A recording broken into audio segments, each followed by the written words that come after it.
Good evening बच्चों। उम्मीद है आप सभी ठीक होंगे और मस्त होंगे और बोर्ड की तैयारी बहुत बढ़िया चल रही होंगी। ठीक है, तो अब पेपर आपका केमिस्ट्री का। तो केमिस्ट्री में हम क्या करने वाले हैं, हम एक बार में एक चैप्टर खत्म करेंगे। बोले तो 100 क्या 100। ठीक है, तो स्टार्ट कर रहे हैं हम बिलियन का। किसका स्टार्ट कर रहे हैं बेटा? बिलियन चैप्टर का। ठीक है, तो बिलियन चैप्टर की बात करते हैं। यह दो घटकों से मिलकर बना होता है। कौन कौन से होते हैं जल्दी बताओ? विलेय प्लस विलायक। बोलो भाई, विलेय प्लस विलायक। जिसकी मात्रा कम, अरे जिसकी मात्रा कम वह विलेय और जिसकी मात्रा ज्यादा वह कौन? विलायक। तो ये मेरे पास कोई पात्र है या मेरे पास कोई पात्र है, पात्र में कौन है? पानी है और यहाँ पर मैंने डाल दिया नमक। क्या डाल दिया? नमक। तो ये पानी है, जब पानी है तो पानी कौन है? विलायक। कौन है बेटा? विलायक है। और नमक कौन है? विलेय। नमक कौन है? विलेय। तो नमक विलेय है और पानी कैसा है? विलायक है। और यहाँ क्या बन गया? विलियन। क्या बन गया बेटा? विलियन। ठीक है, तो विलियन की अवस्था कौन सी? लिक्विड है। ब्लैक भी कैसा है? लिक्विड है। और नमक कैसा है? सॉलिड है। कैसा है? सॉलिड है। तो मैं बोल सकता हूँ विलियन तथा विलायक। क्या बोल सकता हूँ बेटा? विलियन तथा विलायक की भौतिक अवस्था कैसी है? समान है। क्या है? समान है। सब विलियन की परिभाषा बता दो तो एक बार में सुन ले कि दो या दो से अधिक पदार्थों का समांगी मिश्रण क्या कहलाता है? विलियन कहलाता है। तो दोबारा बोलो परिभाषा। दो या दो से अधिक, क्या? दो या दो से अधिक पदार्थों का समांगी मिश्रण विलियन कहलाता है। ठीक है बेटा, तो सर समांगी मिश्रण क्या होता है? जैसे कि तेने पानी में नमक घोला, उसका ऊपर स्वाद, बीच में स्वाद, नीचे स्वाद कैसा है? समान है। कैसा बेटा? समान है। वो कौन सा विलयन है? समांगी है। क्या नमक घुलने के बाद क्या तू नमक और पानी को अलग अलग कर सकता है? नहीं। तो वो कौन सा है? समांगी है। कौन सा बेटा? समांगी मिश्रण कहलाता है। तो आगे बात करूं विलयन के प्रकार, तो पहला है तनु विलयन और दूसरा है सांद्र विलयन। तो पहला कौन सा है? तनु विलयन और दूसरा कौन सा है? सांद्र विलयन। तो देख मेरे पास एक पात्र है, अब मान इसमें कितना लीटर? 50 किलो पानी है। कितना है? 50 किलो पानी। अब तेने गांव में भंडारा किया, तेने डाला 10 केजी चीनी। ठीक है, अब तेरे मित्र आए, मित्र ने क्या किया? इसमें 50 किलो पानी और मिला दिया। मतलब किसकी मात्रा बढ़ा रहा है? पानी की। किसकी मात्रा? पानी की। ठीक है, तो वो कौन सा विलयन कहलाता है? तनु विलयन। मतलब जिसमें विलायक अधिक हो। क्या अधिक हो? वह विलयन जिसमें विलायक की मात्रा कैसी हो? ज्यादा हो और विलेय की मात्रा कैसी हो? कम हो। भाई विलेय चीनी कैसी हुई? कम हो गई। तो विलेय की मात्रा कैसी है? कम है। तो क्या कहला रहा है? कौन सा विलयन कहला रहा है? तनु विलयन। और सांद्र विलयन में कौन सा विलेय कैसा होगा? ज्यादा। और विलायक कैसा होगा? कम। विलायक कैसा होगा? कम। कौन सा विलयन कहलाएगा? सांद्र विलयन। कौन सा कहलाएगा बेटा? सांद्र विलयन। बस मेरी बात ढंग से सुनते रहो और एक कॉपी और एक पेंसिल लेके बैठ जाओ। ठीक है, जो इंपोर्टेंट लगे उसे यहाँ देखते रहो और आपके सर ने या मैंने लिखवाए होंगे नोट्स हैं, उन्हें खोल के बैठ जाओ। ठीक है, तो देखो भाई विलयन के प्रकार। तो देख जे भी लिक्विड, ब्लैक भी लिक्विड, मतलब दोनों कैसे हैं? लिक्विड है। अरे कैसे हैं? लिक्विड है। तो दोनों की भौतिक अवस्था कैसी है? समान है। अरे कैसी है? समान है। तो बोल सकते हैं इनकी कितनी अवस्था होती है विलयन की? 3। कितनी? 3। कौन सी अवस्था के आधार पर? भौतिक अवस्था के आधार पर। तो पहली कौन सी है? ठोस विलयन। दूसरा कौन सा है? द्रव विलयन। और तीसरा कौन सा है? गैसीय विलयन। तो बता पहला कौन सा बोल? ठोस विलयन बोलना रे। ठोस विलयन। दूसरा कौन सा? द्रव विलयन। और तीसरा कौन सा बेटा? गैसीय विलयन। कौन सा है? गैसीय विलयन। तो बता अगर ठोस विलयन तो ब्लैक भी कैसा होगा? ठोस होगा। अरे कैसा होगा? ठोस होगा। तो बता द्रव विलयन है तो ब्लैक भी कैसा होगा? द्रव होगा। और गैसीय विलयन है तो ब्लैक भी कैसा होगा? गैसीय होगा। अरे कैसा होगा? गैसीय होगा। ठीक है बेटा, और आगे देखते हैं। तो ठोस विलयन मतलब पढ़ने वाले बच्चे, और अब तो तुम सब पढ़ने वाले बच्चे हो। और एक होते हैं हवाबाज दोस्त, ग्रुप होता है ना हवाबाज, मतलब गैसीय विलयन। और एक होते हैं पानी टाइप के, मतलब जिनसे कुछ भी कहो कोई फर्क नहीं पड़ता उन पर। ठीक है, तो ये पढ़ने वाले दोस्त होते हैं, उनके अटैच में कोई आ जाए ना सबको पढ़ना स्टार्ट करते, पढ़ भाई तू पढ़। ठीक है, जो पढ़ाकू होते हैं। तो पीडी द्वारा हाइड्रोजन का अधिशोषण। क्या बेटा? पीडी द्वारा हाइड्रोजन का अधिशोषण। द्रव का Na ठोस के साथ तांबा और सोने का मिश्रण और तांबा और जिंक का मिश्रण, मतलब कि मिश्र धातु है। तो किस में आती है बेटा? ठोस विलयन में। अरे किस में आती है? ठोस विलयन में आती है। आगे देख द्रव विलयन। कौन सा? द्रव विलयन। तो द्रव विलयन में कौन सा हो सकता है? जल है। कौन सा बेटा? जल है। जल में कौन घुल गई? ऑक्सीजन। कौन घुल गई? ऑक्सीजन। अरे होती है घुली हुई, घुल के आ गई, घुली हुई होती है। तो वो कौन सा हो गया बेटा? द्रव्यमान। और वोडका 70 ml, साथ में पानी, पानी इच्छा अनुसार, वो कौन सा हो गया बेटा, द्रव्यमान। और शर्करा, नमक, यूरिया, जल में मिश्रण, मतलब कि एंड में विचारो क्या मिला, एंड में इसमें क्या है बेटा, इसमें क्या पानी है, कौन है बेटा, पानी।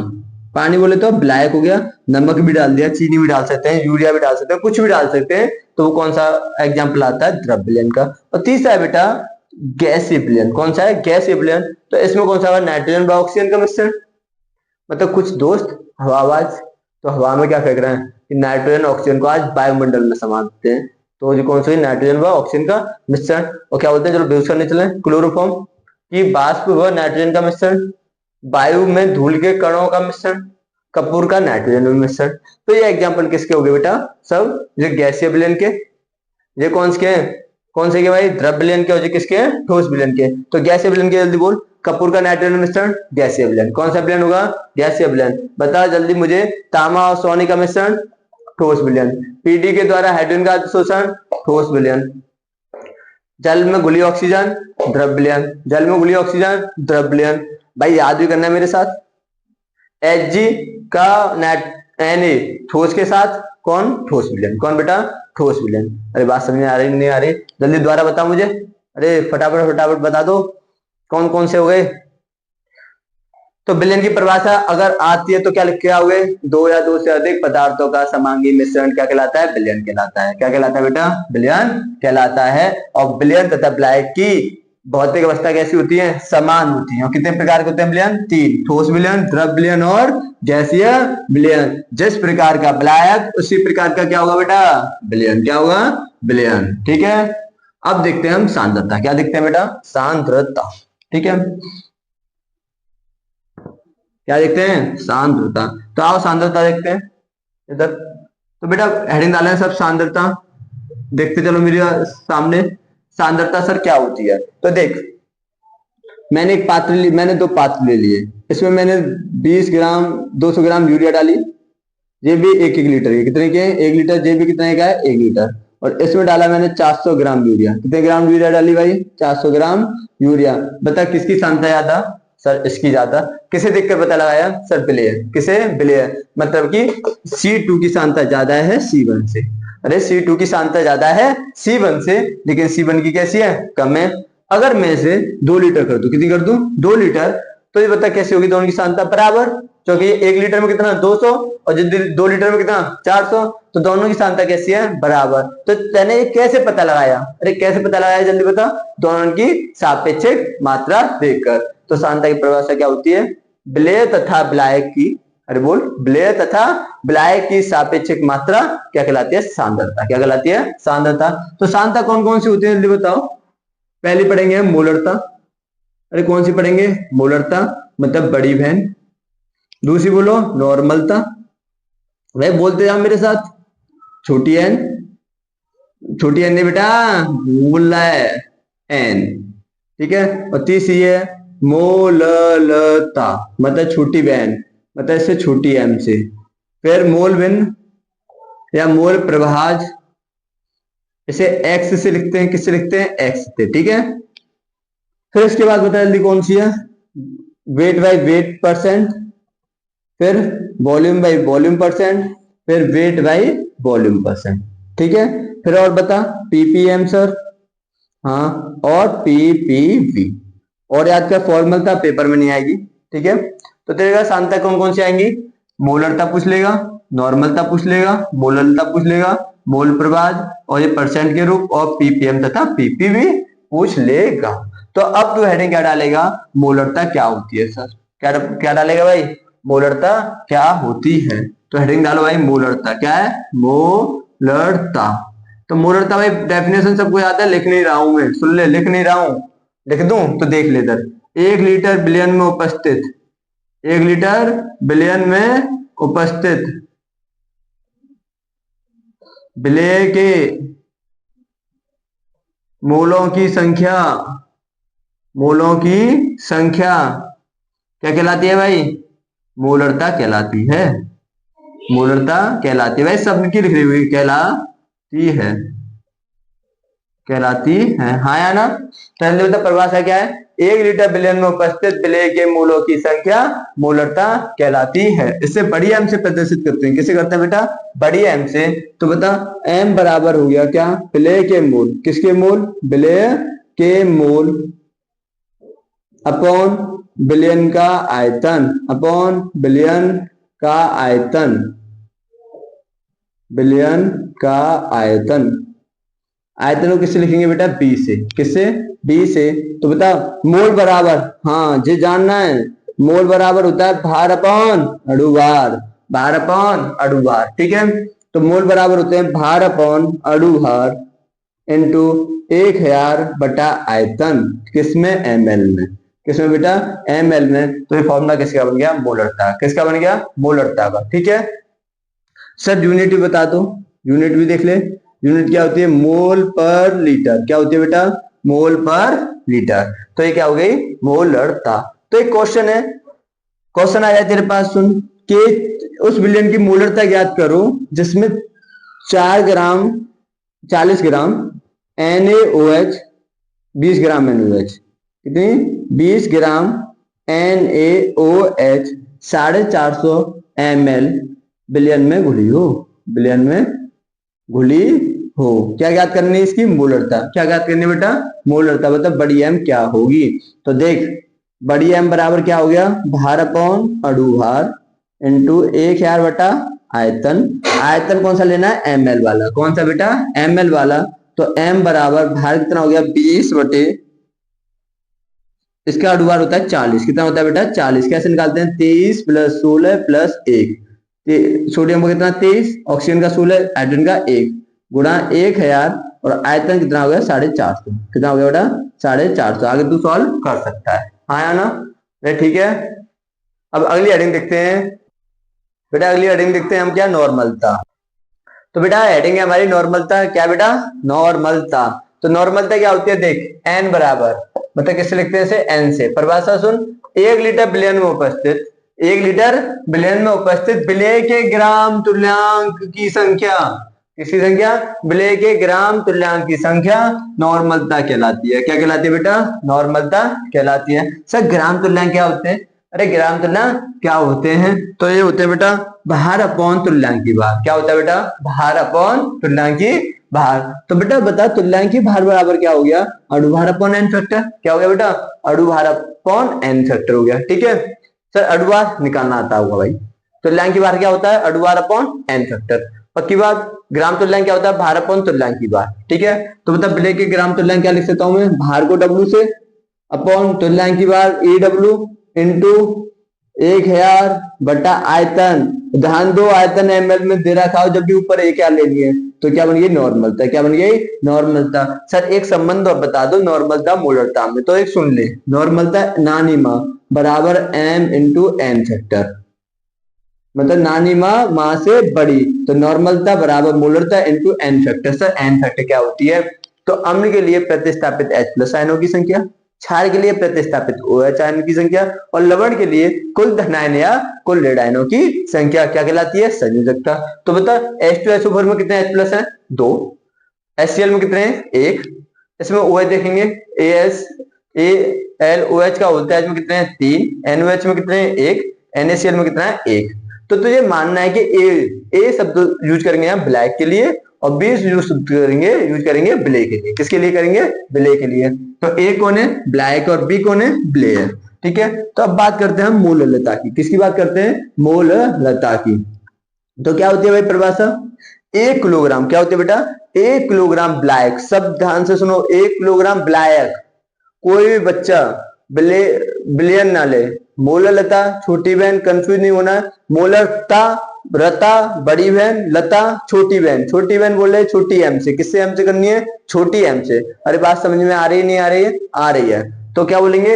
1 किलोग्राम ब्लैक, क्या 1 किलोग्राम ब्लैक में उपस्थित विलय के मूलों की संख्या क्या कहलाती है? मोलरता कहलाती है। तो सर फॉर्मूला क्या होता है? m बराबर विलय के मूलों की संख्या अपॉन ब्लैक का भार। द्वारा देख m बराबर विलय के मूलों की संख्या अपॉन ब्लैक का भार। तो मोल क्या होते हैं? भार अपॉन अणुभार, भार अपॉन अणुभार। इंटू 1,000 बटे ब्लैक का भार, मतलब ब्लैक WA, और यहाँ क्या लेंगे B, क्या लेंगे बेटा B। तो ये फॉर्मूला किसका बन गया, जल्दी बोल दे, अरे फॉर्मूला किसका बन गया, मोललता का। ठीक है सर, इसकी यूनिट भी बता दे, हाँ देख ले। तो देख यूनिट के लिए क्या देखेगा, यहाँ कौन है, मोल, सब मोल ले ली, नीचे कौन है बेटा, भार, भार बोले तो केजी, तो क्या होगी मोल पर केजी। सर तुमने तो नॉर्मलता की तो बताई नहीं है, तो देख ले इसकी यूनिट। तो देख नॉर्मलता की यूनिट क्या होगी, अरे यूनिट बोल, इसकी क्या है, ग्राम इक्विवेलेंट पर आयतन की बोल, लीटर, ग्राम इक्विवेलेंट पर लीटर, तो यूनिट क्या होगी, ग्राम इक्विवेलेंट पर लीटर होगी। ठीक है, बात समझ आ रही नहीं आ रही, तो बता नॉर्मलता की डेफिनेशन याद होगी तुझे, 1 लीटर किसमें, 1 लीटर बिलियन में उपस्थित विलेय के ग्राम तुल्यांकों की संख्या क्या कहलाती है, नॉर्मलता। मोललता की याद है क्या होती है, 1 किलोग्राम ब्लैक में उपस्थित विलेय के मोलों की संख्या, बेटा क्या कहलाएगी, मोललता। तो बता क्या हो गया, विलेय के मोलों की संख्या अपॉन ब्लैक का भार, अरे याद हो जाएगा नहीं, द्वारा देखो ऊपर क्या आएंगे मोल और नीचे क्या आएगा ब्लैक का भार, लेकिन मोलरता में ऊपर विलेय के मोलों की संख्या, नीचे क्या आता है, बिलियन का आयतन, क्या आता है बेटा, बिलियन का आयतन। अब अगली हेडिंग देखते हैं, मोल भिन्न या मोल प्रवाज। ठीक है बेटा, तो अगली कौन सी देखते हैं हम, मोल प्रवाज होती है कि बिलियन में उपस्थित किसी एक घटक का मोल प्रवाज, किसी एक घटक का मोल प्रवाज उस घटक के मोलों की संख्या तथा बिलियन में उपस्थित कुल मोलों की संख्या मोल प्रवाज कहलाती है। इसे किससे प्रदर्शित करते हैं, एक्स से, किसे, एक्स से। तो मैं कह सकता हूं, इधर देख कि एक्स से मतलब जिसके मोल प्रवाज बराबर होते हैं जिसके मोल अपॉन कुल मोल। ठीक है, द्वारा सुन, जैसे कि एक्स बी मतलब बी के मोल प्रवाज होते हैं क्या, जल्दी बोल, मतलब N B upon N A plus N B, मतलब जिसके तू मोल प्रवाज लेगा उसी के मोल अपॉन कुल मोल। ठीक है, जिसके मोल प्रवाज उसी के मोल अपॉन कुल मोल क्या होती है, मोल प्रवाज होती है। मोल प्रवाज और मोलता में एक संबंध होता है, मोलता बराबर एक्स बी अपॉन एक्स ए। बेटा ए को क्या मानते हैं, अरे बोलना, ए को क्या मानते हैं, ब्लैक, और बी को, ए को ब्लैक और बी को ब्ले मानते हैं। ठीक है, तो X B upon X into एक है बेटा अणुभार, क्या बेटा अणुभार, किसका, ब्लैक का। ब्लैक कुछ ना दे रहा हो तो क्या मानते हैं, पानी। तो मोल बराबर ध्यान रख, भार अपॉन अणुभार, क्या होता है, भार अपॉन अणुभार। ठीक है बेटा, तो बताओ मुझे x से बराबर क्या हो गया, N A upon N A plus N B. तो x A plus X B बराबर होता है बेटा कितना, 1, कितना होता है, 1 होता है। तो x A plus X B बराबर कितना होता है, 1 होता है। एक नोट्स में लिखवाया हुआ सर ने पीपीएम तथा पीपीबी, तो सुन लो, जब विलेय की मात्रा बहुत ही कम हो, जब विलेय की मात्रा बहुत कम हो उसे हम पीपीएम तथा पीपीबी से दर्शाते हैं। अरे बात समझ में आ रही है नहीं आ रही है, हाँ आ रही है, अरे आ रही है ना, हाँ ठीक है। अब बेटा आप देखते हैं प्रतिशत के रूप, क्या देखते हैं, प्रतिशत के रूप। तो आओ प्रतिशत के रूप देखते हैं। तो अगली हेडिंग कौन सी हमारी, प्रतिशत के रूप। ठीक है, तो देखो बेटा प्रतिशत के रूप तो क्या होते हैं भाई, समझ लो एक बार में, यहां प्रतिशत के रूप, थोड़ा फास्ट कर रहा हूं। तो पहला प्रतिशत का रूप है तुम्हारा वेट बाई वेट परसेंट, मतलब भार भार प्रतिशत, बोल सकते हैं इसे भार भार प्रतिशत, क्या बोलेंगे बेटा, भार भार प्रतिशत, आया ना।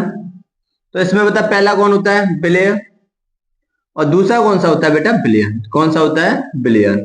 ठीक है, तो W बाई डब्ल्यू परसेंट बराबर होता है क्या, देख इधर क्या होता है भाई, विलेय का भार अपॉन बिलियन का भार, तारा बोल, विलेय का भार अपॉन बिलियन का भार गुणा 100। दूसरा कौन सा होता है देख, एक एग्जाम्पल भी देख ले, मैं लिखवाया है 49% वेट बाई वेट H2SO4, कैसे बोलेंगे भाई, बोल 49 ग्राम H2SO4, 49 ग्राम H2SO4 100 ग्राम बिलियन में घुला है, बिलियन में घुला है। अरे बात समझ में आ रही नहीं आ रही, आ रही है। दूसरा कौन सा होगा बेटा, wait by volume, wait by volume, percent. तो बता फॉर्मूला क्या बन जाएगा, जल्दी बोल। पहला वाला बिलियन और दूसरा वाला बिलियन, तो वेट बाई वॉल्यूम का क्या होगा फॉर्मूला भाई, बोल। विलेय का भार, विलेय का भार अपॉन, बोल द्वारा, विलयन का आयतन, विलयन का आयतन गुणा 100, गुणा 100। आरी बात समझ में आ रही बेटा? ठीक बेटा, 1.25x पे भी सुन सकता है, ठीक है, अगर तुझे स्पीड मेरी स्लो लग रही है तो बता 49% weight by, 49% weight by volume दे रखा है H2SO4, कैसे लिखेगा इसे, तो लिखेगा 49%, 49 ग्राम H2SO4 100 ml बिलियन में घुला है, बिलियन में घुला है, हाँ या ना? अरे समझ ले, देख ले इधर, तो 49 ग्राम H2SO4 100 ml बिलियन में घुला है, ठीक है। अब देख तीसरा फॉर्मूला बनता है तेरा, तेने पढ़ा होगा वॉल्यूम बाई वॉल्यूम, मतलब आयतन आयतन परसेंट। तो बता पहला कौन है, बिलियन, दूसरा कौन होता है, बिलियन, कौन सा होता है, बिलियन। हैप्पी हुए माओ जाए हैं, आती है, चलो तो ऐसा है, पहले पढ़ लो, घर वाला आ दो, किसी से चाय बना दो, ठीक है। तो भाई पहला कौन सा है, बिलिय, दूसरा कौन सा है, बिलियन ब्लैक, बोलना भाई, कौन सा है, बिलियन, अरे बोल बिलियन, ठीक है। तो बता कैसे लिखेंगे, वेट बाई वेट, परसेंट क्या होता है, विलेय के, विलेय का आयतन, पहला कौन आएगा, आयतन, क्योंकि वी है, अपॉन बिलियन का आयतन गुणा 100, गुणा 100। क्वेश्चन सेम आया सर 41, अब के सर हम 30 लेंगे, ले ले sir, 30 volume by volume percent लेंगे, ले ले, तो क्या लेंगे भाई, 30 वॉल्यूम बाई वॉल्यूम परसेंट। तो देख क्या लिखेंगे इसे, कौन ले लेते हैं, HCl ले लेते हैं, ले ले, क्या दिक्कत है हमें, तो 30 ml, 30 ml HCl 100 ml billion में घुली है, बिलियन में घुली है, ठीक है, घुली है। आ रही बात समझ आ रही है? तो बता फॉर्मूला आ चुका है, अरे बात समझे, ये होते हैं बेटा प्रतिशत के रूप, क्या होते हैं, प्रतिशत के रूप। एक फॉर्मूला जानना है, घनत्व बराबर होता है द्रव्यमान अपॉन आयतन, क्या होता है, घनत्व बराबर द्रव्यमान अपॉन आयतन। 1% का फॉर्मूला तो याद जा सकता है, यदि मूलतः बराबर होता है भार अपॉन भार परसेंट इंटू घनत्व इंटू 10 अपॉन अणुभार, क्या होता है बेटा, अणुभार किसका, विलेय का, ध्यान रखना किसका बेटा, विलेय का। अरे बात समझ आ रही नहीं आ रही है, हाँ आ रही है, नहीं आ रही है, आ रही है, ठीक है। तो इन्हें जल्दी एक निगरानी में देख लो, फटाफट फटाफट स्पीड से, ठीक है, देखो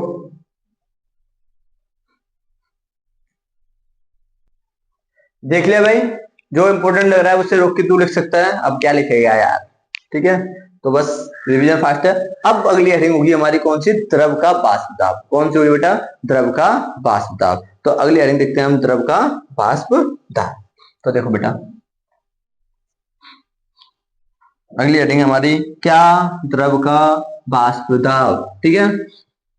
तो आप समझते हैं द्रव का वाष्प दाब क्या होता है सर, तो समझो, मतलब वाष्प, मतलब वाष्प का बनना, ठीक है। अरे वाष्प बनेगी कब बनेगी सर, टेम्परेचर हुआ, टेम्परेचर बढ़ाओगे तो वाष्प, पानी है, पानी में से क्या होगा, वाष्प बनेगी। तो इधर देख ले, देख जो कोई पात्र है, पात्र में पानी है, जो कोई पात्र है, पात्र में पानी है, मैंने नियत टेम्परेचर को कांस्टेंट टेम्परेचर, मतलब तापमान कैसा है, नियत है, तो इसे मैंने बंद कर दिया, तो यहाँ भाप बनेगी, बनेगी नहीं बनेगी, हाँ सर बनेगी, फिर वे वापस कहाँ आएगी, द्रव में आ जाएगी।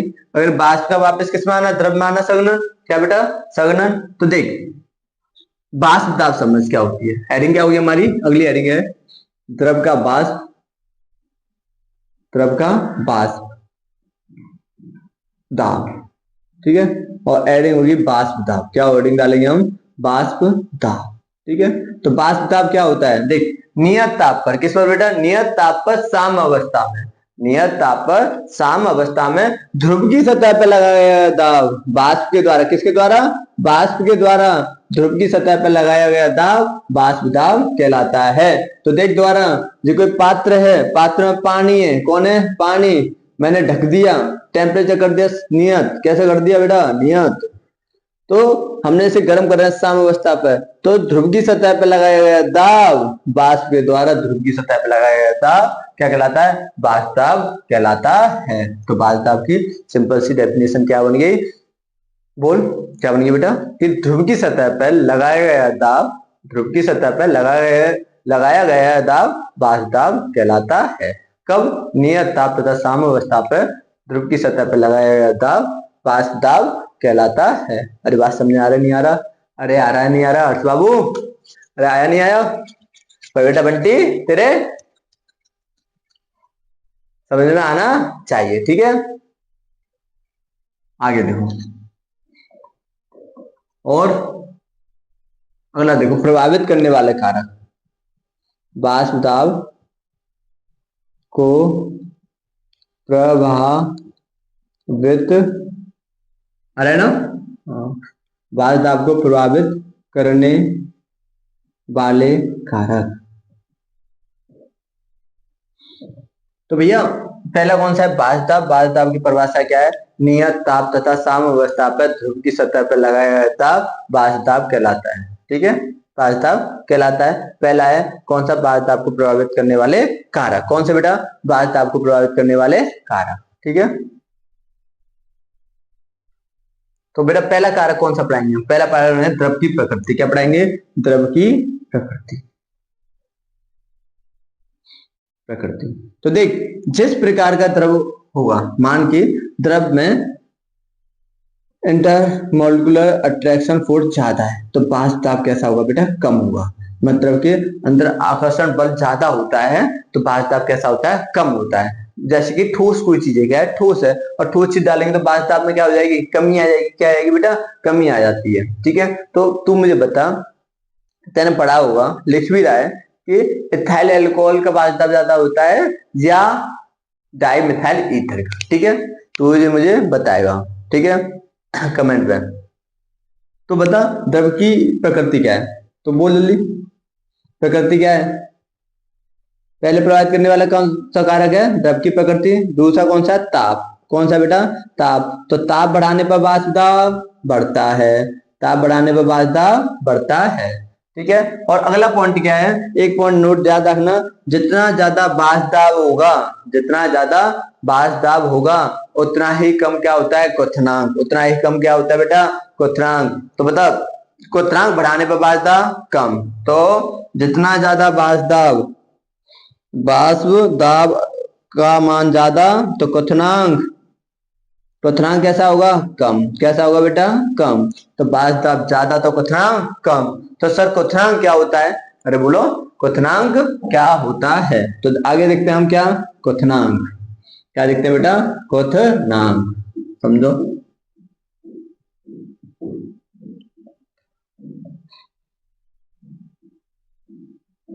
क्वथनांक तो बोल सकता हूं वह ताप जिस पर किसी तरफ का वाष्प दाब कहाँ हो जाए? वायुमंडलीय वाष्प दाब के कैसा हो जाए? बराबर हो जाए। कैसा हो जाए? बराबर हो जाए। तो वह ताप जिस पर किसी तरफ का वाष्प दाब वायुमंडलीय वाष्प दाब के कैसे हो जाए? बराबर हो जाए, क्या कहलाता है? क्वथनांक कहलाता है। दोबारा बोल, वह ताप जिस पर किसी द्रव का वाष्प दाब, जिस पर किसी द्रव का वाष्प दाब वायुमंडलीय वाष्प दाब के बराबर हो जाता है, क्या कहलाता है? क्वथनांक कहलाता है। क्या कहलाता है? क्वथनांक कहलाता है। द्वारा सुन, वह ताप जिस पर किसी द्रव का वाष्प दाब वायुमंडलीय वाष्प दाब के बराबर होता है, क्या कहलाता है? क्वथनांक कहलाता है। अरे बात समझ में आ रही नहीं आ रही बेटा? अरे पक्की बात है? हाँ या ना? तो बता, जल के लिए, किसके लिए बेटा? जल के लिए क्वथनांक कितने डिग्री सेल्सियस होता है? कितने पता है? 100 डिग्री पे। कितने पे आता है बेटा? 100 डिग्री सेल्सियस, ठीक है? तो जल्दी बताओ, मैंने पहले क्या पढ़ाया था? वाष्प दाब। क्या पढ़ाया था? वाष्प दाब। तो वाष्प दाब क्या होता है? जल्दी बता। नियत ताप तथा साम्यावस्था पर ध्रुव की सतह पर लगाया गया दाब क्या कहलाता है? वाष्प के द्वारा ध्रुव की सतह पर लगाया गया दाब वाष्प दाब कहलाता है। प्रभावित करने वाले कारकों क्या बताया? द्रव की प्रकृति और तापमान। तो द्रव के अणुओं के बीच में इतना ज्यादा आकर्षण बल, उतना क्या होता है? वाष्प दाब कम। अगर तापमान बढ़ाने में वाष्प दाब बढ़ता है, जितना ज्यादा वाष्प दाब उतना कम क्वथनांक। क्वथनांक क्या होता है? क्वथनांक क्या होता है? जल्दी बोल। वह ताप जिस पर जिस पर किसी द्रव का वाष्प दाब कहाँ हो जाए, वायुमंडलीय में तो 1 atm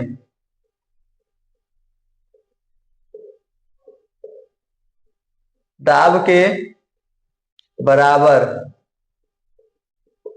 होता है, क्या कहलाता है, क्वथनांक कहलाता है। अब दिखाई नहीं दे रहा तो सुन लेना, दोबारा सुन। वह ताप जिस पर किसी द्रव का वाष्प दाब किसके बराबर हो जाए, वायुमंडलीय वाष्प दाब के बराबर होता है। वो कितना होता है, 1 atm के बराबर है, 760 mm ऑफ Hg के बराबर होता है। उसे क्या कहते हैं, क्वथनांक कहते हैं। क्या कहते हैं बेटा, क्वथनांक कहते हैं, हाँ या ना। ठीक है, तो अगली हेडिंग देखते हैं, क्या, राउल्ट का नियम। क्या देखते हैं बेटा, राउल्ट का नियम। हाँ बेटा, अब क्या देखते हैं, राउल्ट का नियम। क्या देखते हैं बेटा, राउल्ट का नियम। ठीक है, तो तो राउल्ट का नियम क्या होता है, हम द्रव विलयन के लिए, किसके लिए, द्रव विलयन, एक द्रव विलेय होगा, दूसरा द्रव क्या होगा, विलायक होगा। तो परिभाषा क्या होती है, सुन, मतलब दोनों द्रव है तो द्रव कैसा है, बाष्पशील है। कैसा है बेटा, बाष्पशील है। तो देख, दोनों द्रव है तो कैसा है, बाष्पशील है। ठीक है,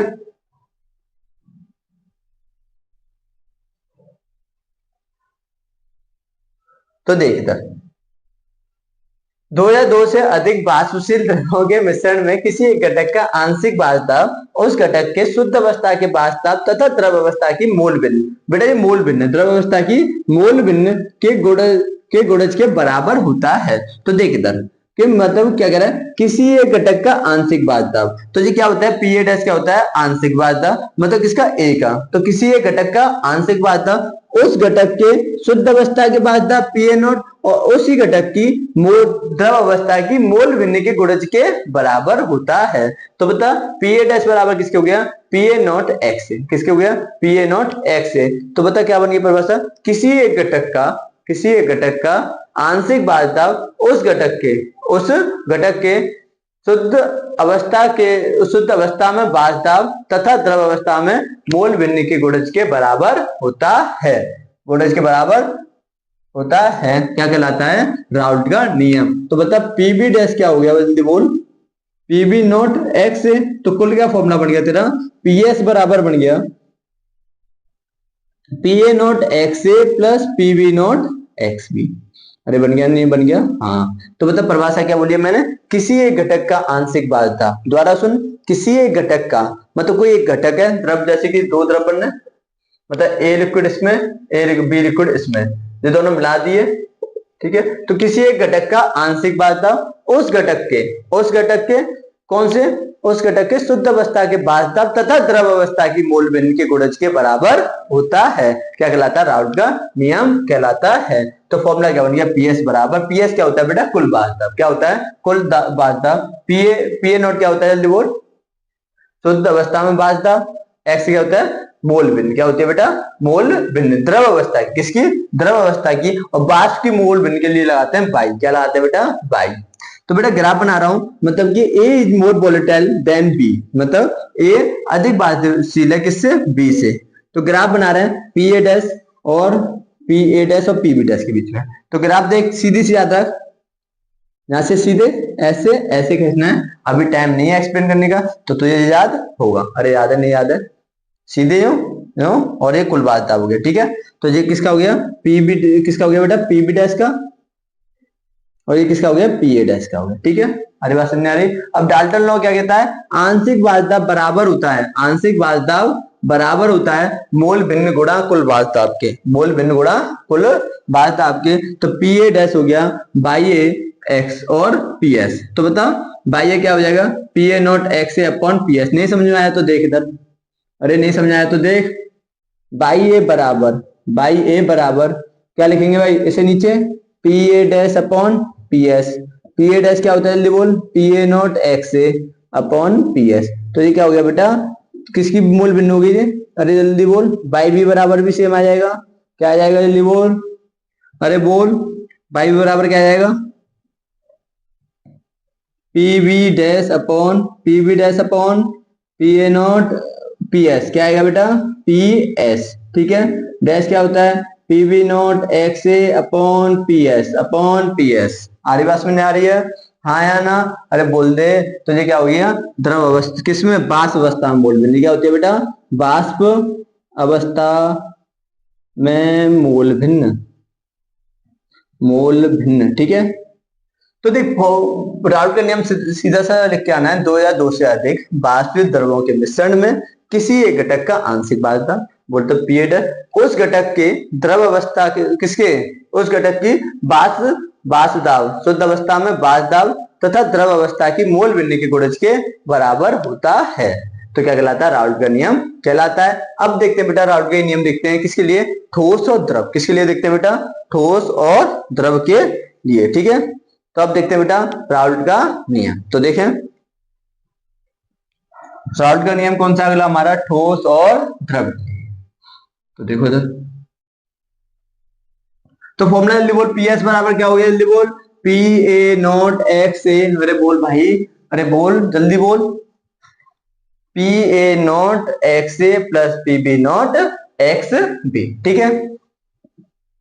क्वेश्चन कराएगा नहीं कराएगा? सर देख द्वारा मैं डिफाइन कर देता हूं इसे, द्वारा देख ले इधर कि पी एस बराबर P A not X A plus P B not X B, और एक्स क्या होती है? मूल भिन्न द्रव की, तो जिसकी मूल भिन्न उसी के मूल अपॉन कुल मूल, आया ना? तो एक्स भी क्या हो गया? जिसके मूल अपॉन, जिसकी मूल भिन्न बराबर उसके मूल अपॉन कुल मूल, ठीक है। मूल बराबर क्या होते हैं? भार अपॉन अणु भार, निकाल सकता है कुल भार, तब तुझे निकालना आना चाहिए, ठीक है।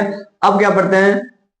ठोस द्रव के लिए एक ठोस कौन है इसमें? विलेय है, और दूसरा कौन सा है? विलायक है। क्या है बेटा? विलायक है। तो पहला कौन सा है? विलेय, और दूसरा कौन सा है? विलायक है। तो एक विलेय है और एक कौन सा है? विलायक है। आ रही बात समझ में? आ रही है? हाँ आ रही है, आ रही है ना? हाँ। तो देख पी एस बराबर लिखवाया था मैंने, पी ए नॉट, बोल P A not X A plus P B not X B, ये तो लिखवाया था। तो देख पहला अगर ठोस है, मतलब ठोस है, मैंने ए फोर क्या माना था? विलायक। क्या बनाया था भाई? विलायक। और बी फोर क्या माना था? विलेय। क्या बनाया था? विलेय। तो ये क्या हो गया बेटा? पी बी नॉट बराबर जीरो, और पी ए बराबर क्या होगा? Not zero. ये नॉट जीरो हो गया, तो मतलब ये कैसा है? अरे P A dash P B, और ये पी बी डैश कैसा है बेटा? जीरो। कैसा है? जीरो। तो पी एस बराबर क्या हो गया तेरा? पी ए नॉट एक्स ए। क्या हो गया बेटा?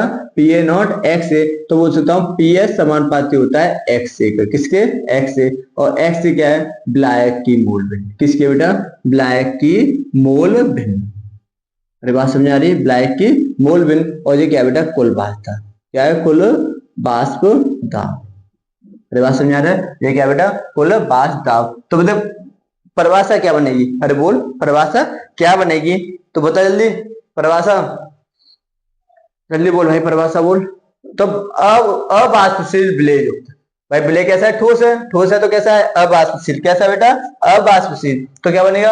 अवाष्पशील विलेय युक्त, बोलना अवाष्पशील विलेय युक्त, अवाष्पशील विलेय युक्त विलयन का वाष्प दाब, विलयन का वाष्प दाब किसके? विलयन का अवाष्पशील विलेय युक्त विलयन का वाष्प दाब विलायक की मोल भिन्न के समानुपाती होता है। तो दोबारा बोल, अवाष्पशील विलेय युक्त, बोलना भाई, अवाष्पशील विलेय युक्त विलयन का वाष्प दाब, विलयन का वाष्प कुल वाष्प दाब किसके समानुपाती है? विलायक की मोल भिन्न के समानुपाती होता है। अरे बात समझ में आ रही नहीं आ रही है? आ रही है ना? आया ना?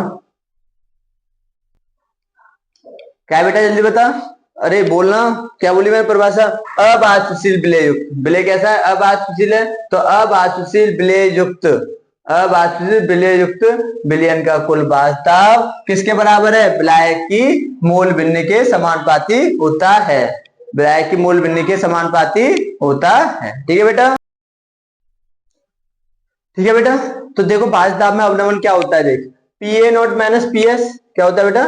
P A not minus P S बराबर वाष्प दाब में अवनमन, और P A not minus P S upon P A not होता है वाष्प दाब में आपेक्षिक अवनमन। क्या होता है बेटा? आपेक्षिक अवनमन। तो पी एस बराबर होता है पी ए नॉट एक्स ए, तो x A plus X B बराबर 1। तो बता एक्स ए बराबर क्या होगा? 1 माइनस एक्स बी। इस वाले मान को क्या रख दिया मैंने यहाँ पर? तो पी एस क्या हो गया? P A naught 1 minus X B. तो क्या हो गया? 1 minus X B. P A naught के अंदर मल्टीप्लाई किया तो क्या बन गया? P A not minus P A not X B, हाँ ना? तो देख आगे P A not X B बराबर P A not minus X B. तो देख मैं इसे इधर ले गया, मैं से इधर ले गया तो क्या हो गया प्लस का, अरे किसका हो गया बेटा प्लस का बन गया ना। तो मतलब कहीं हम जाते हैं ना तो बिल्कुल बन जाते ना, सीधे से बन जाते ना, सीधे साधे मतलब अपनी आदत है बिल्कुल चेंज। वहां किसी के जाना है तो वहां पर ऐसा लगता है बिल्कुल बन मतलब ऐसे बिल्कुल सीधे से, बिल्कुल सीधे हो नहीं तुम, लेकिन क्या लगते हो बिल्कुल सीधे, बिल्कुल जाएंगे ना कोई लड़ाई फड़ाई नहीं, और बहन भैया भैया भैया साथ में जाएंगे तो कुछ नहीं कहेंगे, और घर पे आकर ना फिर लड़ाई स्टार्ट, अरे करते नहीं करते। तो यहाँ पर जो आ गया था तो किसका हो गया प्लस का, किसका हो गया प्लस का, और एस क्या बन गया P A not minus P S, क्या बन गया P A not minus P S क्या बन गया। तो P A not minus P S किसके समानुपाती है एक्स बी की, मतलब ब्ले की मूल बिंदु के क्या है समानुपाती है। अरे बात समझ आ रही नहीं आ रही है, तो बता P A not minus P S upon P A not बराबर क्या हो गया एक्स बी। तो बोल सकता हूं जो बाह्य दाब में अवनमन है, जो बाह्य दाब में अवनमन है वह विलेय की मूल बिंदु के क्या होता है समानुपाती होता है, और आपेक्षिक बाह्य दाब में आपेक्षिक अवनमन विलेय की मूल बिंदु के क्या है बराबर है। तो एक्स भी क्या है यहाँ पर विलेय की मूल बिंदु है। तो बाह्य दाब में अवनमन किसके समानुपाती है, विलेय की मूल बिंदु के समानुपाती होता है। तो बेटा फॉर्मूला याद रखना तनु विलयन के लिए, P A not minus P S बराबर N B upon N A, है ना। तो हम लिख सकते हैं एन बराबर एन क्या है मोल, मोल बराबर होता है भार अपॉन अणुभार, तो एन बराबर हो गया भार, भार अपॉन अणुभार इंटू अणुभार अपॉन भार तनु विलयन के लिए। ठीक है, तनु विलयन मतलब कि जब मात्रा 0.1 के करीब हो, अरे 0.1 मतलब पॉइंट में हो, तनु मतलब विलेय की मात्रा बहुत ही कम हो, ठीक है बहुत ही कम, जब ये वाला फॉर्मूला लगाना है। अगर अधिक है, ठीक है मतलब 3-4 दे रखी है तो क्या लगाना है सभी प्रकार के विलयन वाला, P A not minus P S upon P S बराबर W B upon M W B into M W upon W. आ रही बात समझ आ रही है, तो इसे तुम देख लो ढंग से। मैंने क्या बताया था अभी थोड़ी देर पहले, मैंने बताया था ठोस द्रव के लिए डाउट का नियम। तो ठोस द्रव में विलेय कैसा है ठोस है, और विलायक कैसा है तेरा, अरे विलायक कैसा है द्रव है, कैसा है बेटा द्रव है, हाँ या ना, अरे बोल विलायक कैसा है द्रव है। ठीक है, अगर मैं बताऊं कि अबाष्पशील विलेय युक्त मिलाने पर, अबाष्पशील मतलब कि मैंने इस पात्र में क्या मिला दी चीनी, क्या मिला दी चीनी, मतलब चीनी कैसी होगी अबाष्पशील विलेय, अरे कैसी होगी अबाष्पशील विलेय, मतलब पानी में मिलाने पर तो विलयन का कुल बाह्य दाब, विलयन का कुल बाह्य दाब विलायक की मूल बिंदु, विलायक की मूल बिंदु के कैसा होता है समानुपाती होता है। आ रही बात समझ आ रही है, तो जी क्या पढ़ाया था हमने ठोस द्रव के लिए, किसके लिए पढ़ाया था ठोस द्रव के लिए। अब बेटा स्टार्ट करते हैं हम क्या स्थिर क्वाथी मिश्रण, क्या करते हैं स्थिर क्वाथी मिश्रण क्या होता है। ठीक है, तो हेडिंग डालो अगली या पेज पढ़ना पढ़ लो स्थिर क्वाथी मिश्रण के बारे में। ठीक है, तो देखिए तो बेटा अब देखते हैं स्थिर क्वाथी मिश्रण, क्या देखते हैं स्थिर क्वाथी मिश्रण क्या होता है, दो द्रव के ऐसे मिश्रण जो एक नियत ताप पर जो एक नियत ताप पर एक साथ वाष्प में परिवर्तित हो जाते हैं स्थिर क्वाथी मिश्रण कहते हैं। मतलब ऐसे द्रव के दो मिश्रण, मतलब सॉरी दो द्रव के ऐसे मिश्रण, क्या बेटा दो द्रव के ऐसे मिश्रण जो एक नियत ताप पर एक साथ, जो नियत ताप पर एक साथ वाष्प में क्या हो जाए परिवर्तित हो जाते हैं स्थिर क्वाथी मिश्रण कहलाते हैं। ठीक है, और मैं बता दूं इसे प्रवाजी आसमन के द्वारा अलग नहीं किया जा सकता, इसे प्रवाजी आसमन के द्वारा अलग नहीं किया जा सकता। ठीक है, तो दो प्रकार के होते हैं अधिकतम स्थिर क्वाथी मिश्रण और न्यूनतम स्थिर क्वाथी मिश्रण, मतलब इसमें नेगेटिव विचलन दर्शाता हो वो कौन सा है अधिकतम स्थिर क्वाथी मिश्रण, और जो पॉजिटिव विचलन दर्शाता है वो कौन सा है न्यूनतम स्थिर क्वाथी मिश्रण कहलाता है। अब बेटा अगली हेडिंग हमारे तनु विलयन के अणु संख्यक गुणधर्म, क्या बेटा तनु विलयन के अणु संख्यक गुणधर्म। ठीक है, तो देखते हैं इसे, तो कौन सी है अबाष्पशील विलेय युक्त, मतलब कि सीधी सी बात है कि विलेय कैसा है अबाष्पशील मतलब ठोस चीज है, चीनी पीनी डाल दी मैंने, क्या डाल दी चीनी नमक यूरिया पूरा डाल दिया पानी में, अरे डाल दिया नहीं डाल दिया, हाँ डाल दिया सर जी, कौन है पानी है, पानी माने जल, जल बोले तो ब्लैक, कौन है बेटा ब्लैक है, इसमें अबाष्पशील विलेय मिलाया, क्या मिलाया मैंने बेटा अबाष्पशील इसमें विलेय मिलाया। ठीक है, तो बोला अबाष्पशील विलेय युक्त तनु विलयन के ऐसे गुणधर्म जो विलेय की अणु संख्या पर निर्भर करते हैं, किस पर निर्भर करते हैं विलेय की अणु संख्या पर निर्भर करते हैं तो विलेय की प्रकृति पर निर्भर नहीं करते, अणु संख्या गुणधर्म कहते हैं। मतलब किस पर कर रहे हैं? विलेय की अणु संख्या पर, मतलब संख्या पर निर्भर कर रहे हैं लेकिन उसकी प्रकृति पर निर्भर नहीं करते। क्या सर जी ब्लैक की प्रकृति पर करते हैं? हाँ, ब्लैक की प्रकृति पर निर्भर करते हैं। तो अणु संख्या गुणधर्म ब्लैक की प्रकृति पर निर्भर करते हैं, विलेय की प्रकृति पर निर्भर नहीं करते। वो कौन से गुणधर्म कहलाते हैं? अणु संख्या गुणधर्म कहलाते हैं। ये 4 प्रकार के होते हैं, पढ़े होंगे तुमने। पहला पढ़ा है बाध्यताप में अवनमन, दूसरा पढ़ा है तुमने क्वथनांक में उन्नयन, तीसरा पढ़ा है हिमांक में अवनमन। क्या बेटा? हिमांक में अवनमन। और चौथा पढ़ाएंगे हम परासरण दाब। क्या पढ़ाएंगे? परासरण दाब। ठीक है, इसके बाद पढ़ाएंगे क्या पढ़ाएंगे इसके बाद? जल्दी बताओ। अगुणधर्म तो भले इसे देख लो द्वारा। तो किस पर निर्भर करते हैं? विलेय की प्रकृति पर निर्भर नहीं करते, ब्लैक की प्रकृति पर निर्भर करते हैं, अणु संख्या गुणधर्म कहलाते हैं। ठीक है बेटा, और आगे देख सकते हो तुम कि कितने प्रकार के? 4 प्रकार के। पहला कौन सा? बाध्यताप में अवनमन। दूसरा बाध्यताप में अवनमन क्या होता है? PA0 minus PS upon PA0। PA0 किसके बराबर? XB, मतलब विलेय की मूल भिन्नता के बराबर होता है। या बाध्यताप में अवनमन क्या होता है? किसके समानुपाती होता है? विलेय की मूल भिन्नता। और किसके बराबर होता है? बाध्यताप में आपेक्षिक अवनमन किसके बराबर होता है? विलेय की मूल भिन्नता के बराबर होता है। फॉर्मूला क्या होता है? PA0 minus PS upon PA0। दोबारा बोलो, PA0 minus PS upon PA0 जी क्या होता है? बाध्यताप में आपेक्षिक अवनमन होता है। हाँ या ना? मेरी बात समझ में आ गई? नहीं आई? आ गई होगी, पक्की बात है। जल्दी देख लो इसे। तो किस पर निर्भर करता है भाई? अणु संख्या गुणधर्म किस पर निर्भर करता है? क्वेश्चन आ गया तो किस पर करता है? ब्लैक की प्रकृति पर निर्भर करता है, लेकिन विलेय की प्रकृति पर निर्भर नहीं करता। और किस पर? तनु विलयन के अणु संख्या जो विलेय की अणु संख्या पर निर्भर करते हैं। ठीक है, तो बेटा अगली हेडिंग जब पढ़ा चुका हूं, बता चुका हूं बाध्यताप में अवनमन। अगली डालो क्वथनांक में उन्नयन। क्या डालेंगे?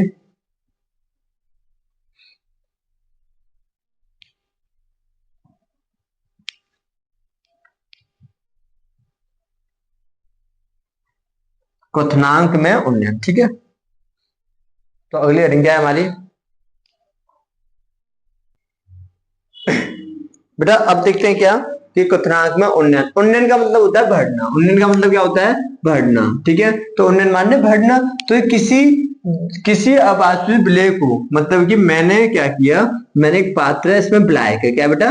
विलायक है। विलायक माने जल ले लिया। मैंने कौन ले लिया बेटा? जल ले लिया। और इसमें मैंने अवास्तविक विलेय मिला दिया, मतलब कि मैंने इसमें क्या मिला दी? चीनी मिला दी। क्या मिला दी बेटा? चीनी।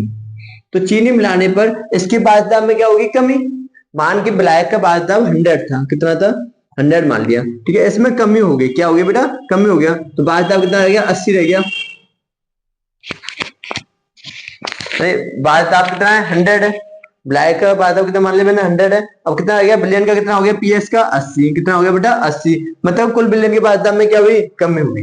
अरे बाध्यता में क्या हुई? कमी हुई। ठीक है, तो चीनी को मिलाने पर, चीनी को जब मिलाया है तो इसमें क्या हुई? बाध्यता में कमी। और बाध्यता में कमी उन्नयन, क्वथनांक में वृद्धि। अगर बाध्यता कम होता है उतना ही क्वथनांक क्या होता है? वृद्धि होती है।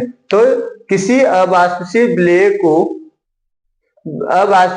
को ब्लैक में घोलने से ब्लैक की क्वथनांक में हुई वृद्धि क्या कहलाती है? क्वथनांक उन्नयन कहलाती है। इसे डेल्टा टीबी से प्रदर्शित करते हैं। तो बेटा देख, कॉपी में मैंने 2 प्रकार के लिखवाए थे, एक द्रव का क्वथनांक लिखवाया था और एक विलयन का क्वथनांक लिखवाया था। है ना?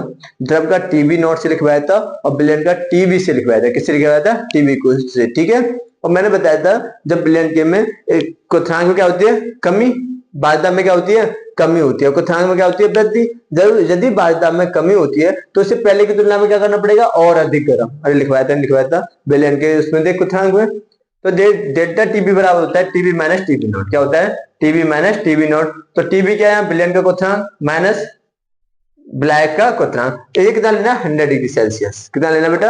100 डिग्री सेल्सियस, 273.15 केल्विन। ठीक है, ये फ्रिक्शन में वृद्धि हो रही है। क्या हो रही है? तापमान में वृद्धि हो रही है। तो डेल्टा टीबी समानुपाती एम के, तो डेल्टा टीबी बराबर केबी इंटू एम। एम क्या? मोलल था, और केबी क्या? मोलल उन्नयन। क्या बेटा?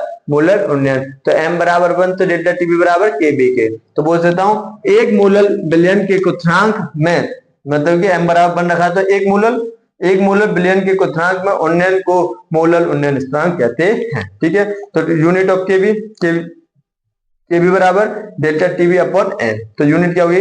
डिग्री सेल्सियस केजी पर मोल इनवर्स। क्या होगी? मोल इनवर्स होगी। तो ये क्या होगी?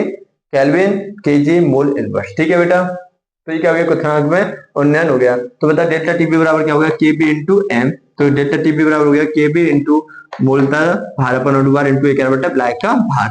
सुनिए, जैसे मैंने इसमें चीनी डाली, मतलब अब पहले कितना था इसका 100 और कितना हो गया 80, मतलब ब्लैक का कितना है 100 और ब्लेन का कितना है 80 है। मतलब क्या हुई, ब्लेन के बाद में क्या हो रही है, कमी, किससे, ब्लैक के से, किससे, ब्लैक के से। आ रही बात समझ में आ रही है। तो इसी को क्या कहते हैं, क्वथनांक कहते हैं। क्या कहते हैं, क्वथनांक में वृद्धि। क्वथनांक ब्लैक के क्वथनांक में क्या हुई, वृद्धि हुई। ब्लैक के क्वथनांक में क्या हुई, वृद्धि हुई। तो क्या कहला रहे, क्वथनांक उन्नयन कहते हैं। सीधी बात समझ, सुन दोबारा बोल रहा हूं कि किसी अबाधित से ब्लैक को ब्लैक में घुलने से ब्लैक के क्वथनांक में हुई वृद्धि क्वथनांक उन्नयन कहलाता है। इसे डेल्टा टीबी से प्रदर्शित करते हैं। ठीक है, तो डेल्टा टीबी बराबर हो गया टीबी माइनस टीबी। ठीक है, तो टीबी क्या है, ब्लियन का क्वथनांक, और क्या है, ब्लैक का क्वथनांक। ठीक है, और केबी का मान जल के लिए कितना होता है, 0.52 डिग्री सेल्सियस केजी पर मोल इनवर्स होता है। अरे बात समझ आ रही नहीं आ रही, आया ना।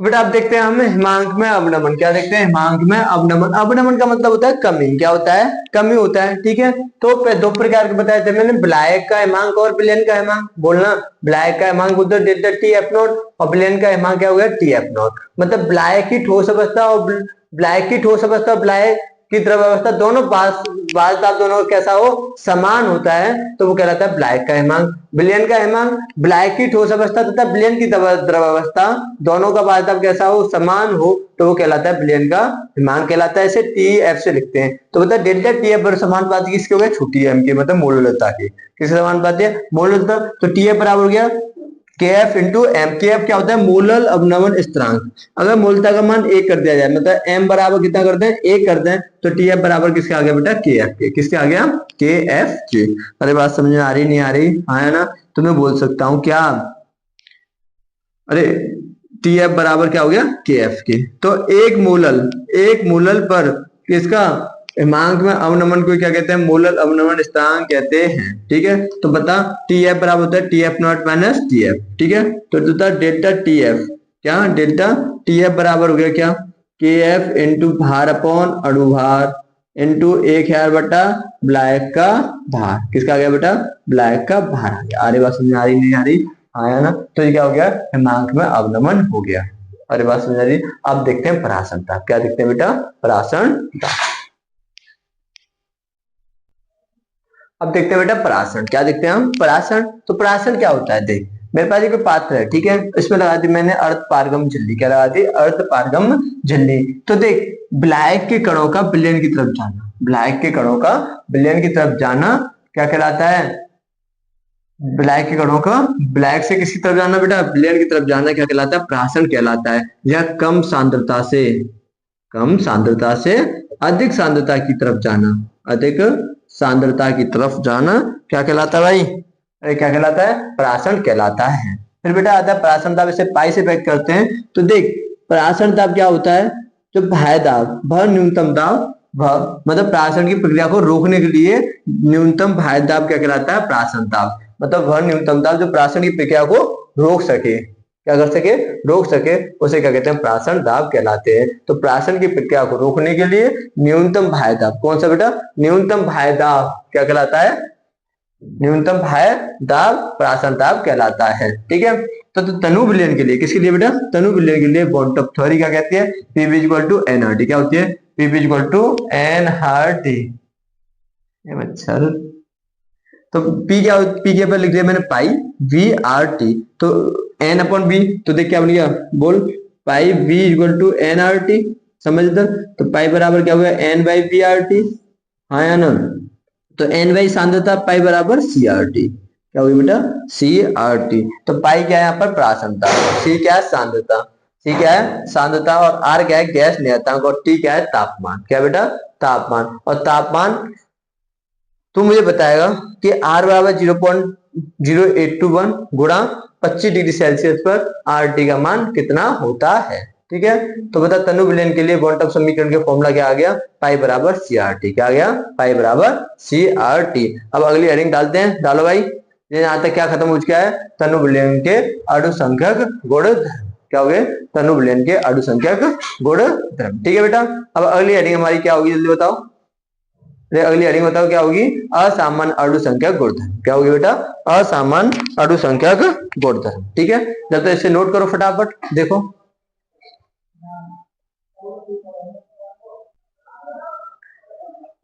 बेटा। अब देखते हैं असामान्य अणुसंख्यक गुणधर्म। जैसे सामान्य अणुभार, तो जब यदि किसी पदार्थ की मोलर द्रव्यमान सामान्य से कम हो या अधिक हो जाए, इसे क्या कहेंगे, द्रव्यमान का मोलर द्रव्यमान कहते हैं। तब इस द्रव्यमान को मोलर द्रव्यमान कहते हैं। अब जानते हैं बांटक गुणांक क्या होता है, आई। क्या होता है बेटा, आई। तो आई बराबर होता है असामान्य अणुसंख्यक गुणधर्म बटे सामान्य अणुसंख्यक गुणधर्म।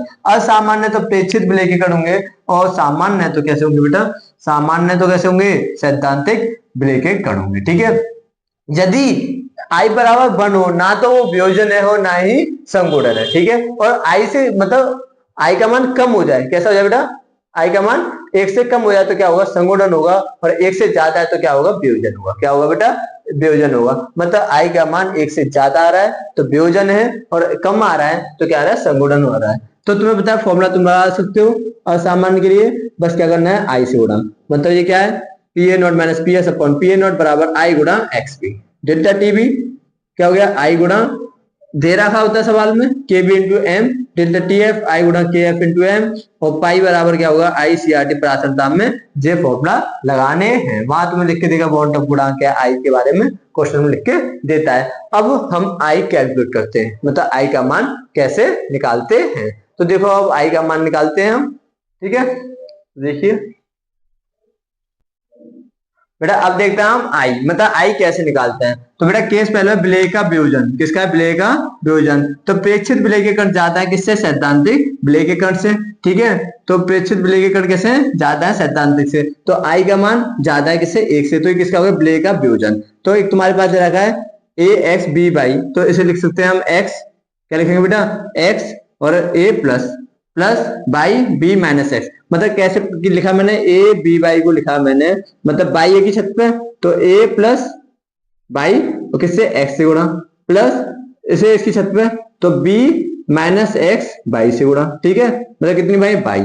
ठीक है, अल्फा होता है वियोजन की मात्रा, तो टी बराबर किस पे, 0 पे, तो ये कितना, 1, इसे 0 0, तो टी बराबर टी पर 1 माइनस अल्फा, इसे एक्स अल्फा, इसे बाई अल्फा, क्या लिखेंगे, बाई अल्फा। तो प्रेक्षित विलेयीकरण कितने हो गए, 1 minus alpha plus x alpha plus by alpha. ठीक है, तो इन्हें जब जोड़ेंगे तो क्या हो जाएगा, 1 minus alpha plus alpha x plus by, common ले लिया मैंने अल्फा। तो यहाँ से एक्स प्लस बाई क्या है, एन, आयनों की कुल संख्या, आयनों की कुल संख्या। तो एन 1 माइनस अल्फा होता है प्लस एन अल्फा, किसके, एन अल्फा। तो 1 प्लस अल्फा हो गया एन माइनस 1 के, किसके हो गया बेटा, एन माइनस 1 के। तो बता आई बराबर हो गया प्रेक्षित विलेय के कण बटे सैद्धांतिक विलेय के कण। अरे बोल, प्रेक्षित विलेय के कण बटे सैद्धांतिक विलेय के कण। तो प्रेक्षित क्या है, 1 plus alpha N minus 1, 1 plus alpha N minus 1, मुझे यहाँ से उठा के यहाँ रख दिया, प्रेक्षित विलेय के कण निकाल लिया मैंने। अरे हाँ ना, बोल भाई, तो कितने निकाल दिए, प्रेक्षित विलेय के कण। तो अल्फा हो गया आई माइनस 1, कितना आ गया, आई माइनस 1 अपॉन एन माइनस 1, क्या आ गया, आई माइनस 1 अपॉन एन माइनस 1। ठीक है, विलेय कणों का संगुणन। अब क्या देखेंगे बेटा, केस 2 विलेय कणों का संगुणन। तो क्या होता है, प्रेक्षित विलेय के कण कम है किससे, सैद्धांतिक विलेय के कण से। तो देख 2a डाइमर बनाएगा, A2 बन जाएगा।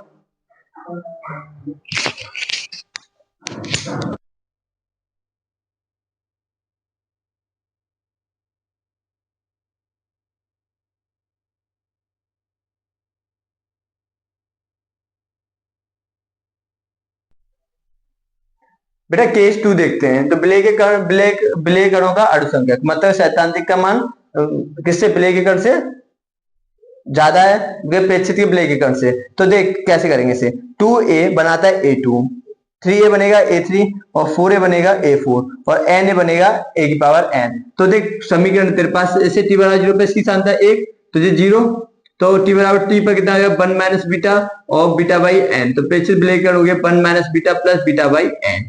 ठीक है, इससे तू निकाल सकता है n क्या है, यहाँ पे वो संख्या होगी वो होगी। ठीक है, तो बेटा सॉल्यूशन नहीं खत्म होता है, एक हेनरी का नियम और रह गया है। तो अगली हेडिंग डालो हेनरी का नियम। तो भाई जल्दी फटाफट लास्ट हेडिंग डालो हेनरी का नियम। बेटा लास्ट है गैस की मोल भिन्न के पदों में हेनरी का नियम। तो दिए गए ताप पर गैस का आंशिक दाब गैस की द्रव में मोल भिन्न तथा हेनरी गैस की द्रव में मोल भिन्न बेटा तथा हेनरी नियतांक के गुणनफल के बराबर होती है। तो बेटा किसके बराबर हो गई? P मतलब दाब, गैस का आंशिक दाब किसके बराबर? हेनरी नियतांक तथा किसकी? गैस की मोल भिन्नी के बराबर होती है, कि गुणनफल के बराबर होती है। तो ये क्या बेटा? हेनरी का नियम। तो बेटा चैप्टर खत्म होता है अभी, ठीक है। आधा सा नाधा थोड़ा सा पढ़ लेना, मतलब जो राउट के नियम की पालना करता है वो आधा समझ लेना, जो राउट के नियम की पालना नहीं करता वो अनाधा समझ लेना। तो देखो एनसीईआरटी के जो एग्जाम्पल क्वेश्चन है उन्हें मैं लेकर आऊंगा, जब तक तुम उन्हें सॉल्व करके देख सकते हो, ठीक है। मैं कंप्लीट सॉल्यूशन नहीं कराऊंगा, मतलब बताते जाऊंगा जो इस टाइप से होते हैं, ठीक है बेटा।